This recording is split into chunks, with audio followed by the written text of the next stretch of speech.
Hello boys and girls, welcome to the next lecture of gravitation. Gravitation के next lecture पे आ जाते हैं। आपका ये लेक्चर जो है ना फिज़िक्स ख़त्म करने वाला है। इस सेमेस्टर की फ़िज़िक्स आपकी, सितंबर तक की फ़िज़िक्स आपकी बहुत ही जल्दी ख़त्म होने वाली है और मुझे बहुत खुशी हो रही है आपको बताते हुए दैट हम फिज़िक्स पार्ट ख़त्म कर देंगे। केमिस्ट्री का एक चैप्टर रह जाएगा और वो मंथ ऑफ जून में ख़त्म कर देंगे। जुलाई अगस्त हमारी पूरी रिवीजन चलेगी, पूरी की पूरी रिवीजन चलेगी बेटा जी। ये चीज़ आपने ऑब्जर्व करनी है। अभी तक हमने पढ़ा था, याद कीजिए, हमने जी की वैल्यू जी एम बाय में आर स्क्वायर निकाल चुके थे। We have find out the value of G as G M divide by में आर का स्क्वायर। ये हमारी क्या थी? जी क्या थी हमारी? जी थी बेटा जी हमारी acceleration due to gravity. Acceleration due to gravity, इसका मतलब क्या है? किस एक्सेलरेशन के साथ, अगर आप किसी भी हाइट से छलांग मारोगे तो किस एक्सेलरेशन के साथ आप मूव करोगे, धरती की तरफ अट्रैक्ट करोगे, ये वो एक्सेलरेशन होती है। इसमें जी क्या होता है? ग्रेविटेशनल कांस्टेंट है। इसकी वैल्यू आपको मैंने बता रखी है, ग्रेविटेशनल कांस्टेंट है। एम क्या है? मास ऑफ अर्थ है। अगर किसी और धरती, किसी और प्लेनेट पे जाओगे तो उसका मास लेना पड़ेगा। और आर क्या है? R is radius of earth. R is radius of earth. तो ये तीन चीज़ें हैं। तो वो कहता है कि आपको इन तीनों चीज़ों की वैल्यू पता है। You know the value of capital G, मैंने आपको बताई थी, अभी फिर लिखा हुआ। You know the value of mass of earth, mass of earth भी हमें पता है। Even we know the radius of earth, हमें अर्थ की रेडियस भी पता है। तो क्या हम जी की वैल्यू निकाल सकते हैं अर्थ पे? इसका मतलब क्या मैं निकाल सकता हूँ कि अगर मैं छत से छलांग मार तो मैं किस एक्सेलरेशन, किस जी की वैल्यू के साथ नीचे गिरूंगा? वैल्यू, अभी तक फॉर्मूला है वैल्यू। तो वही चीज़ निकालने जा रहे हैं हम, निकालेंगे अपने इस नेक्स्ट टॉपिक में बेटा जी। अब आ गया है अगला टॉपिक, चलिए उस पर चलते हैं। Value of G on earth. अब मैं आपको एक चीज़ बताना चाहता हूँ, एक चीज़ याद रखना, अभी मैं उसके ऊपर क्वेश्चन नहीं बता रहा, अगले टॉपिक में उसके ऊपर क्वेश्चन बताऊंगा कि जो रेडियस ऑफ अर्थ है ना, अर्थ आपको पता है अर्थ एग्जैक्टली स्फेयर नहीं है। स्फेयर क्या होता है? जो हर तरफ से जिसकी रेडियस आर होती है। लेकिन अर्थ जो है ना वो एलिप्टिकल है, अंडाकार शेप है। इसका मतलब उसकी जो ये वाली रेडियस है ना, इक्वेटोरियल, जो इक्वेटर वाली रेडियस है ना, ये इक्वेटर होता है ना पूरा का पूरा, और यहाँ पे क्या होते हैं? पोल्स, नॉर्थ पोल और साउथ पोल। तो ये पोल्स वाली लाइन होती है और ये इक्वेटर वाली लाइन होती है। तो ये वाली लाइन जो है वो लंबी होती है, मतलब जो आर ई है, रेडियस ऑफ इक्वेटर जो है वो लंबा होता है, और जो रेडियस एट पोल जो होती है आर पी, वो छोटी होती है। अब ये याद रखना, बहुत ही महत्वपूर्ण बात तुम्हें बताने जा रहा हूँ कि जी की वैल्यू अर्थ पे भी वेरी करती है कि आप इक्वेटर पर है या पोल्स पर है। ठीक है, अभी मैं आपको इक्वेटर के लिए बता रहा हूँ, पोल्स के लिए भी वैल्यू अलग होती है, उसके लिए वैल्यू निकालने की जरूरत नहीं। मैं आपको बता दूंगा, एक क्वेश्चन आपके ऊपर बड़ा अच्छा क्वेश्चन आता है आपके पेपर्स में, बड़ा अच्छा क्वेश्चन। हम एक ही रेडियस मान लेते हैं, इक्वेटर वाली रेडियस को हम कंसीडर करते हैं, और क्या होती है वो देखिए। जी की वैल्यू क्या लेनी है आपको? मैंने पहले कहा था आप 6.7 × 10⁻11 भी ले सकते हैं। वैसे 6.67 बताई थी मैंने आपको, लेकिन आप ये भी ले सकते हैं, कोई आपकी गलत नहीं करेगा। 6.7 × 10⁻11। अर्थ का मास होता है 6 × 10⁻24 किलोग्राम। मत देखिए कितनी पावर्स हैं, सब कटेंगी, सारी पावर्स काटूँ प्लस माइनस की, क्योंकि बहुत बड़ी बड़ी है। 6 × 10, 6 के बाद 24 बार जीरो, इतना बड़ा अर्थ है, इतना भारी अर्थ है। और अर्थ की रेडियस होती है 6.4 × 10⁻6 मीटर, मतलब ये लगभग 64,000 किलोमीटर होती है, 64,000 किलोमीटर अप्रॉक्सीमेटली इतनी होती है। तो इस चीज़ को आप निकाल सकते हैं 6400 किलोमीटर शायद, हाँ 6400। ठीक है, तो ये तीनों वैल्यूज आपके पास है, लेकिन आपको मीटर में लेनी है, क्योंकि ऐसा यूनिट डिस्टेंस की क्या है? मीटर। ऐसा यूनिट मतलब वो यूनिट जो यूनिवर्सली पूरे वर्ल्ड में एक्सेप्ट की जाती है, जिससे हम सॉल्व करते हैं अपने किसी भी प्रॉब्लम्स को। ठीक है, तो वैल्यू डालनी है। g is equal to 6.7 × 10⁻11 × 6 × 10⁻24 divide by में 6.4 × 10⁻6 का स्क्वायर। देखो बेटा, अब यहाँ पे देखो, सबसे पहले ऊपर वाले को मल्टीप्लाई करो। I am going to use the calculator, मैं इसमें कैलकुलेटर यूज़ करने वाला हूँ। मुझे प्लीज़ डांटना मत कि सर आप क्यों कैलकुलेटर यूज़ कर रहे हो।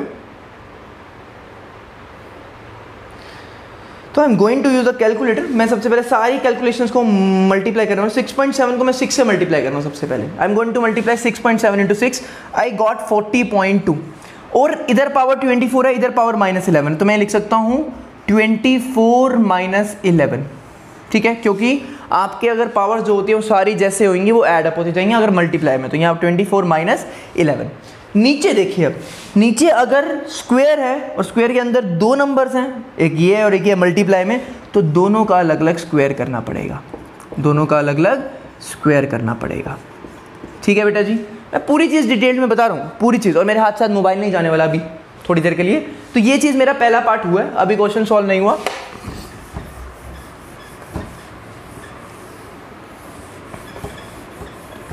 ठीक है बेटा जी, हाँ जी, तो मेरा आ चुका है 40.2 इंटू 10⁻24 में से 11 गया 30 डिवाइड बाई 6.4 का स्क्वायर क्या होता है, 6.4 इंटू 6.4 दैट इज 39.04 इंटू में 10⁻6 का स्क्वायर क्या होता है, 6 को 2 से मल्टीप्लाई कर दो, 10⁻12 हो जाएगा।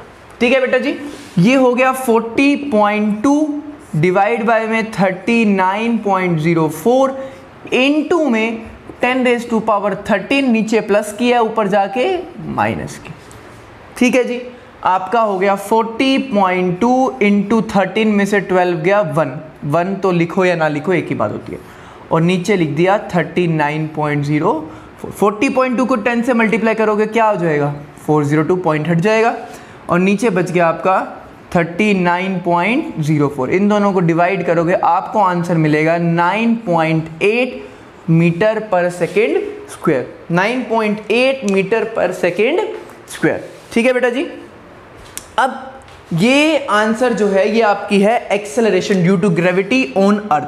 यही मानी जाती है, पोल्स पे अलग होती है, पोल्स पे हम 10 होती है लगभग, पोल्स पे 10 होती है, बाकी इक्वेटर वगैरह पे अर्थ के सरफेस पे 9.8 होती है, लेकिन आप वैल्यू को याद रखोगे 9.8 सही। एक क्वेश्चन 9.8 आगे आपको जितना प्रोबेबली चांस है कि आपको अगर बाय चांस जी की वैल्यू निकालने के लिए कभी पेपर में क्या भी दिया जाता है तो आपने घबराना नहीं है, इन सारी वैल्यूज़ को मैं पेपर में दूंगा अगर बाय चांस पेपर में आपका जी की वैल्यू निकालने के लिए क्वेश्चन आ जाता है। वैसे तो आएगा नहीं, कभी नहीं आएगा, लेकिन अगर आ भी जाता है तो आपको ये सारी वैल्यू कैपिटल जी की, स्मॉल कैपिटल एम की मतलब मास ऑफ अर्थ की, रेडियस ऑफ अर्थ, सबकी वैल्यू दी जाएगी, आपको सिर्फ उन वैल्यूज़ को पुट करना और सॉल्व कर देना। तुम्हारी जी की वैल्यू आई 9.8 मीटर पर सेकेंड स्क्वायर। तो इस जी की वैल्यू जो होती है ना एक्सेलरेशन ड्यू टू ग्रेविटी, जब हम क्वेश्चन सोल्व करते हैं ना तो कभी कभार क्वेश्चन देने वाला हमें कह देता है कि क्वेश्चन को आसान बनाने के लिए take G is equal to 10, G को 10 मान लो, 9.8 तो है ही, अप्रॉक्सीमेट 10 मान लो, तो हम 10 भी मान लेते हैं, और जी की वैल्यू वैसे भी पोल्स पर 10 भी होती है। तो ये चीज़ याद रखिएगा, जी की वैल्यू हमने वैसे याद कर रखनी है, जी की वैल्यू होती है 9.8।